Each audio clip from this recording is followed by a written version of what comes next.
ನನ್ನನ್ನ ಕಾಪಾಡ್ತೀಯ ಅಂತ ನಂಬಿ ಇಲ್ಲಿಗೆ ಬಂದೆ. ಆದ್ರೆ ನೀನ್ ನನ್ನನ್ನ ಕಾಪಾಡೋದಕ್ಕೆ ಯೋಚನೆ ಮಾಡ್ತಾ ಇದ್ಯಾ? ಇಷ್ಟೇನ ನನ್ನ ಮೇಲಿರೋ ಕಾಳಜಿ? ನಾನ್ ನಿನ್ನ ಎಷ್ಟ್ ಸಲ ಕಾಪಾಡಿದೀನಿ ಅನ್ನೋದನ್ನ ನೆನ್ಪು ಮಾಡ್ಕೊ ಅಮೃತ.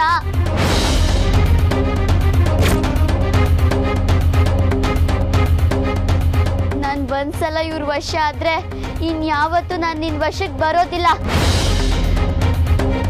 ನೆನ್ಪಿಡ್ಕೊ, ಬಿಡಿ ನನ್ನನ್ನ. ಏನ್ ಮಾಡೋದೀಗ? ಗುರುಗಳನ್ನ ಸಂಪರ್ಕಿಸೋಣ ಅಂದ್ರೆ ಅವ್ರ ಪೂಜಾ ಸಂಧ್ಯಾ ವಂದನೆಗೆ ತೊಂದರೆ ಕೊಟ್ಟಾಗತ್ತೆ. ಹೀಗೆ ಸುಮ್ಮನೆ ಇದ್ರೆ ನಾಗರತ್ನನ ಅವ್ರು ಬಿಡೋದಿಲ್ಲ. ಏನ್ ಮಾಡೋದು ಇವಾಗ?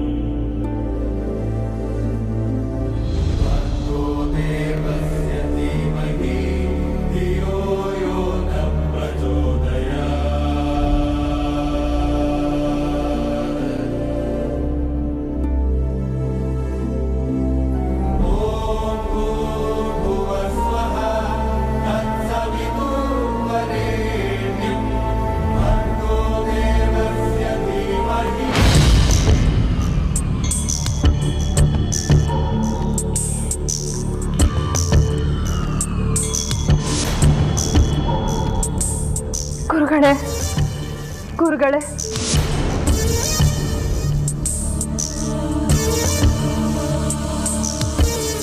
ಗುರುಗಳೇ, ಗುರುಗಳೇ, ಅಯ್ಯೋ ಇದೇನಿದು? ಗುರುಗಳು ಸಂಪರ್ಕಕ್ಕೆ ಸಿಗ್ತಿಲ್ವಲ್ಲ? ಏನ್ ಮಾಡೋದು ಇವಾಗ? ನನ್ ಒಂದ್ಸಲ ಇವ್ರ ವಶ ಆದ್ರೆ ಇನ್ಯಾವತ್ತೂ ನಾನ್ ನಿನ್ ವಶಕ್ಕೆ ಬರೋದಿಲ್ಲ.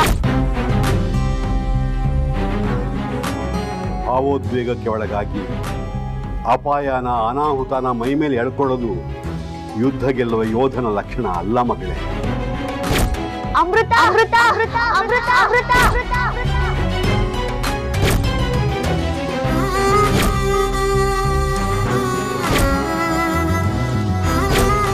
ಇಲ್ಲ, ಇಲ್ಲಿ ನನ್ನ ಸುರಕ್ಷತೆಗಿಂತ ನಾಗಮಣಿ ಸುರಕ್ಷತೆನೇ ಮುಖ್ಯ. ಹಾಗೆ ಆ ಊರ್ಮಿಳನ್ನ ನಿರ್ನಾಮ ಮಾಡೋದೆ ಮುಖ್ಯ.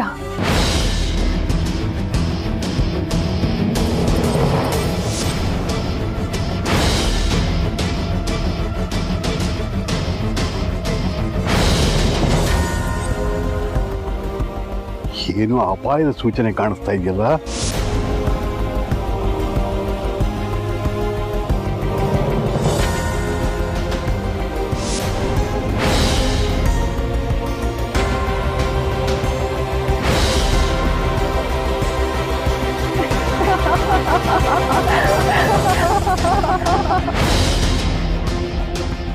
ಅಮೃತ, ಅಮೃತ.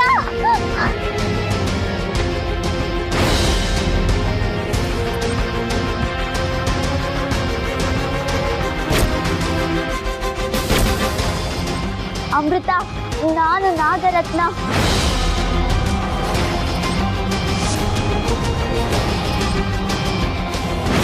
ಶುಕ್ರಲೋಕದ ತುಚ್ಛ ನಾರಿ ಇಂತಹ ಕುತಂತ್ರಗಳನ್ನು ಮಾಡಿ ಅಮೃತನ ಆಶ್ರಮದಿಂದ ಹೊರಗಡೆ ಬರೋ ಹಾಗೆ ಮಾಡಿ ಅವಳಿಗೆ ತೊಂದರೆ ಕೊಡಕ್ಕೆ ನೋಡ್ತಾ ಇದೀಯಾ?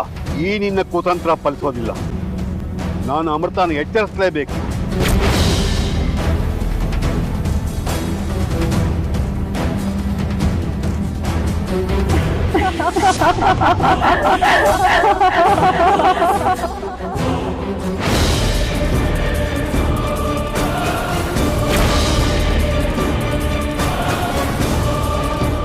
ಯಾಕೆ ಅಟ್ಟಹಾಸದ ನಗು? ನಿನ್ನ ಅಂತ್ಯ ಹತ್ರ ಬಂತು ಅಂತನಾ? ನನ್ನ ಅಂತ್ಯ ಅಲ್ಲ ಕಣೋ, ನಿನ್ನ ಅಂತ್ಯ.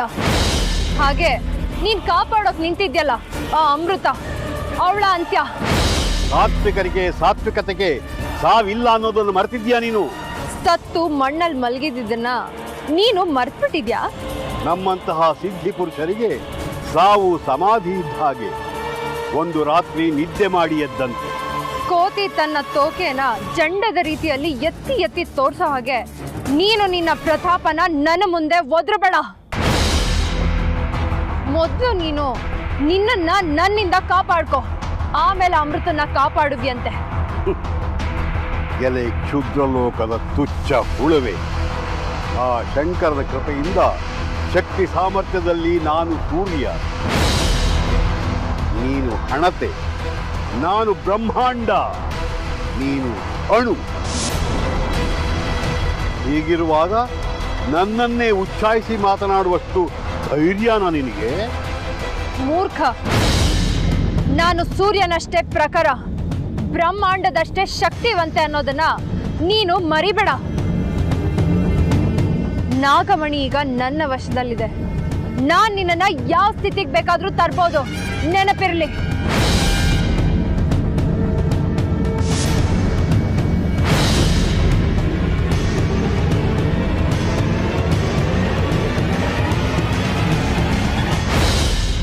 ಅವತ್ತು ಆ ಶಾಸ್ತ್ರಿ ತನ್ನ ಶಕ್ತಿಯಿಂದ ನನ್ನನ್ನ ಶಿಲೆ ಮಾಡ್ದ. ಇವತ್ತು ನಾನು ಈ ನಾಗಮಣಿ ಶಕ್ತಿಯಿಂದ ನಿನ್ನನ್ನ ಶಿಲೆ ಮಾಡ್ತೀನಿ.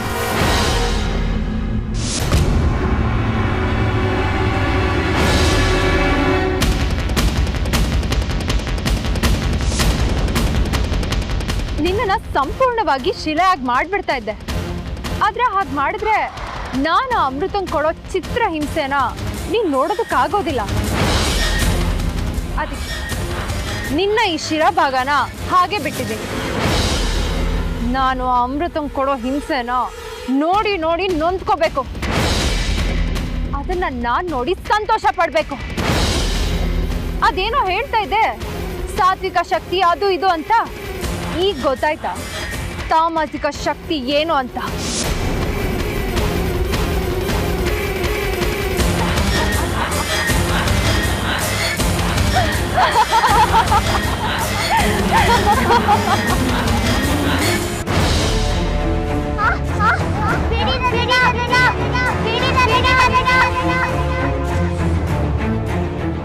ಅಲ್ಲಿ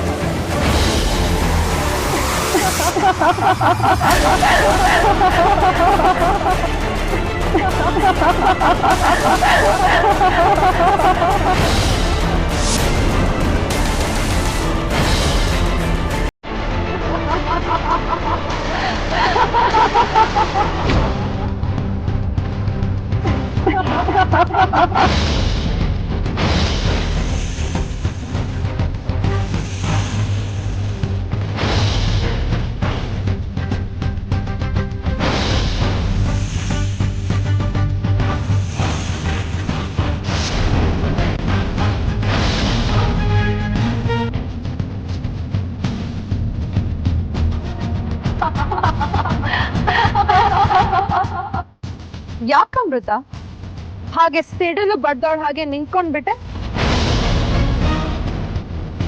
ಇವ್ರನ್ನೆಲ್ಲ ನಿಜವಾದ ಮನುಷ್ಯ ಅನ್ಕೊಂಡ್ಯಾ? ಅಲ್ಲ, ನಮ್ಮ ತಕ್ಷಕ ನಾಗಕುಲದ ನಾಗಗಳು ನನಗೆ ಸಹಾಯ ಮಾಡೋದಕ್ಕೆ ಅಂತಾನೆ ಬಂದಿದ್ದು. ನೀನ್ ಆ ಶೃಂಗೇಶ ಹಾಕಿರೋ ಲಕ್ಷ್ಮಣ ರೇಖೆ ದಾಟಿ ಬರೋವರೆಗೂ ಸುರಕ್ಷಿತವಾಗಿ ಇರ್ತೀಯ ಅನ್ನೋದು ನನಗೆ ಗೊತ್ತಿತ್ತು. ನಿನ್ನನ್ನ ಆಶ್ರಮದಿಂದ ಹೊರಗಡೆ ಕರ್ಕೊಂಡು ಬರೋದಕ್ಕೆ ನಾನು ಈ ಉಪಾಯ ಮಾಡಿದ್ದು. ಅನ್ಯಾಯ, ಅನ್ಯಾಯ ಇದು. ಯಾವ್ದು ಅನ್ಯಾಯ? ನನ್ನ ಪರವಾಗಿ ನಿಂತಿದ್ ನನ್ನ ತಂಗಿನ ನನ್ನ ವಿರುದ್ಧವಾಗಿ ನಿಲ್ಲೋ ಹಾಗೆ ಮಾಡಿದ್ದು ನ್ಯಾಯನಾ? ನಿನ್ನ ಶಾಸ್ತ್ರಿ ಅವತ್ತು ನನ್ನ ಆಶ್ರಮದಲ್ಲಿ ಶಿಲೆಯಾಗಿ ಮಾಡಿದ್ದು ನ್ಯಾಯನಾ? ಮಾತಾಡೋ. ಅವತ್ತು ಆ ಶಾಸ್ತ್ರಿ ನನ್ನನ್ನ ಶಿಲೆ ಮಾಡಿದಕ್ಕೆ ಇವತ್ತು ಆ ಶೃಂಗೇಶ ನಿನ್ನ ಸಹಾಯಕ್ಕೆ ಬರಬಾರ್ದು ಅಂತ ಅವನನ್ನ ಶಿಲೆಯಾಗಿ ಮಾಡಿದ್ದೀನಿ. ಇನ್ನು ಅವನು ನಿನ್ನ ಸಹಾಯಕ್ಕೆ ಬರೋದಿಲ್ಲ. ನೀನ್ ನನ್ನಿಂದ ತಪ್ಪಿಸ್ಕೊಳ್ಳೋದಕ್ಕೆ ಸಾಧ್ಯನೂ ಇಲ್ಲ.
ಶುರು ಮಾಡಿಬಿಡ್ತಾರೆ. ಕಾರಣ ಏನು ಅಂತಾನೆ ಗೊತ್ತಾಗಲ್ಲ. ನಿನಗೆ ಎಷ್ಟು ಗೊತ್ತು, ನನಗೂ ಅಷ್ಟೇ ಗೊತ್ತು. ಯಾಕೆ ಏನು ಅಂತ ನೀನೇ ಒಂದ್ಸಲ ವಿಚಾರಿಸಿ ನೋಡು. ನಿಮ್ಮಿಬ್ಬರ ಗುಸುಗುಸು ಪಿಸು ಪಿಸು ನನಗೆ ಅರ್ಥ ಆಯ್ತು. ಯಾಕೆ ಈ ಹೋಮವನ್ನು ಮಾಡ್ತಾ ಇದ್ದೀನಿ ಅನ್ನೋ ತಾನೆ ನಿಮ್ಮ ಪ್ರಶ್ನೆ? ಹೌದು ಬಾಬಾ. ಈ ಹೋಮವನ್ನು ಮಾಡ್ತಾ ಇರೋದು ಊರ್ಮಿಳಾ ಎಲ್ಲಿದ್ದಾಳೆ ಅಂತ ತಿಳ್ಕೊಳ್ಳೋ ಉದ್ದೇಶದಿಂದ. ಯಾಕೆಂದ್ರೆ ನಾಗಮಣಿ ಅವಳ ವಶದಲ್ಲಿರೋದ್ರಿಂದ ಅವಳಿರೋ ಜಾಗ ಯಾರಿಗೂ ಗೊತ್ತಾಗಬಾರ್ದು ಅಂತ ತನ್ನ ಸುತ್ತಲೂ ಒಂದು ದಿಗ್ಬಂಧನವನ್ನು ನಿರ್ಮಾಣ ಮಾಡಿಕೊಂಡಿದೆ. ಆ ದಿಗ್ಬಂಧನವನ್ನು ಭೇದಿಸಿ ಅವಳು ಎಲ್ಲಿದ್ದಾಳೆ ಅನ್ನೋದನ್ನ ತಿಳ್ಕೋಬೇಕು. ಹಾಗೆ ಆ ಊರ್ಮಿಳ ನಿಜವಾಗ್ಲೂ ಅಮೃತನ ಕೊಲ್ತಾಳ ಅಂತ ತಿಳ್ಕೊಂಡು, ಒಂದು ವೇಳೆ ಕೊಂದ್ರೆ ಆಮೇಲೆ ಒಂದು ಮುಖ್ಯವಾದ ಕಾರ್ಯ ಇದೆ. ಅದಕ್ಕೆ ಈ ಹೋಮ.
ಅಮೃತ, ನೀನ್ ನನ್ನನ್ನ ಗೆಲ್ಲೋದಕ್ಕೂ ಸಾಧ್ಯ ಇಲ್ಲ, ಹಾಗೆ ನನ್ನಿಂದ ತಪ್ಪಿಸ್ಕೊಳ್ಳೋದಕ್ಕೂ ಸಾಧ್ಯ ಇಲ್ಲ.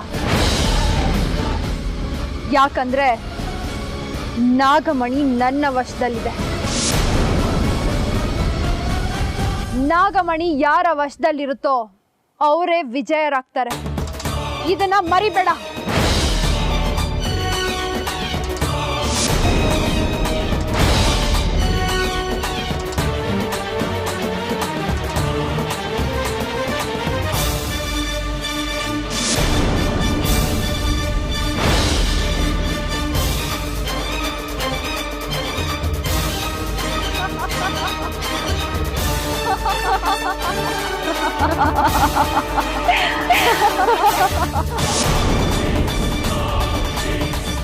ಯಾವ ನಾಗಮಣಿ ನಿನ್ನ ಲೋಕದ ಸ್ವತ್ತು ಅಂತ ಪೂಜೆ ಮಾಡ್ಕೊಂಡು ಬಂದ್ಯೋ, ಯಾವ ನಾಗಮಣಿನ ವಶಪಡಿಸ್ಕೊಳ್ಳೋದಕ್ಕೆ ನೀನು ಇಷ್ಟೊಂದು ಕಷ್ಟ ಪಡ್ತಾ ಇದೆಯೋ, ಅದೇ ನಾಗಮಣಿಯಿಂದ ನಿನ್ನ ಪ್ರಾಣನ ಆಪೋಷಣೆ ಮಾಡ್ಕೊಳ್ತೀನಿ.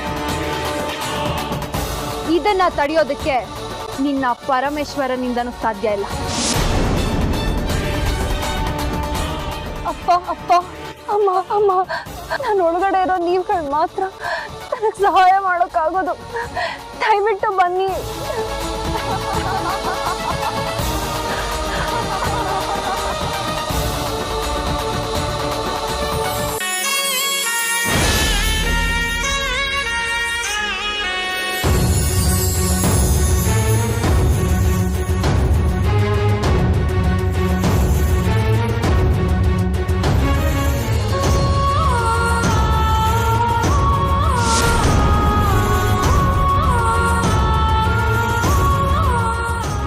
ನಾಗರಾಜ, ನಾಗರಾಜ,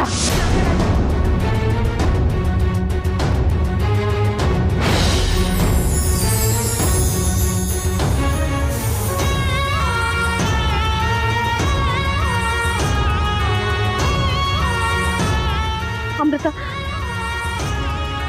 ನನಗೂ ನಿಮ್ಮಪ್ಪನಿಗೂ ನಿನ್ನ ಹೃದಯದಲ್ಲಿ ಜಾಗ ಕೊಟ್ಟು ನೀವೊಂದ್ ರೀತಿ ನಮಗೆ ತಾಯಿ ಆಗಿದ್ಯಾ. ನೋಡು ಅಮೃತ, ನಾನು ನಿಮ್ಮಪ್ಪ ಜೀವಗಳು ಬೇರೆ ಇರ್ಬೋದು, ಆದ್ರೆ ಒಂದೇ ದೇಹ. ಅವರು ನನ್ನೊಳಗಿದ್ದು ಆ ಊರ್ಮಿಳನ ನಾವಿಬ್ರೂ ಸೇರಿ ಸೋಲ್ಸಿ ನಿನ್ನನ್ನ ಕಾಪಾಡ್ಕೋತೀವಿ. ಯೋಚನೆ ಮಾಡ್ಬೇಡ ಅಮೃತ.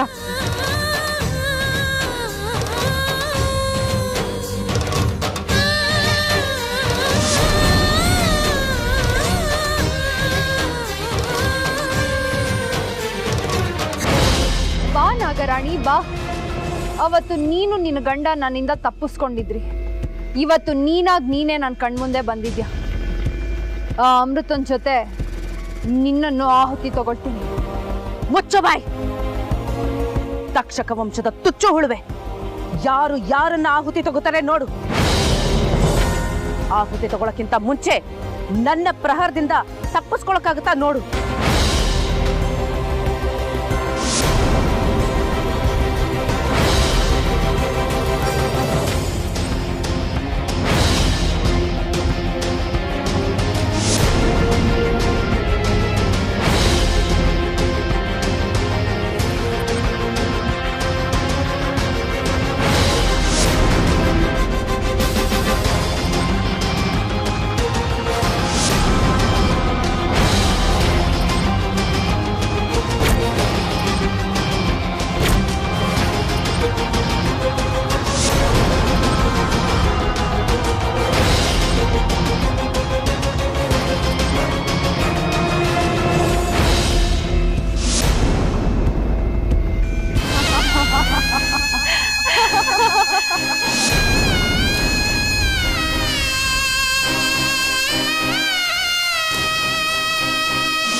ಯಾಕೆ ಸುಸ್ತಾಗೋಯ್ತಾ?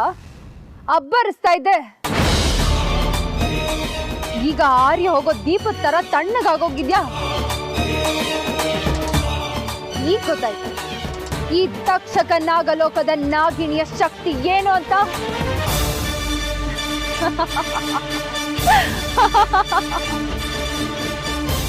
ನಿನ್ನ ಆಹುತಿ ತಗೊಂಡಿದ್ದಾಯ್ತು, ಇನ್ನ ನಿನ್ನ ಮಗಳನ್ನ ಆಹುತಿ ತಗೊಳ್ತೀನಿ.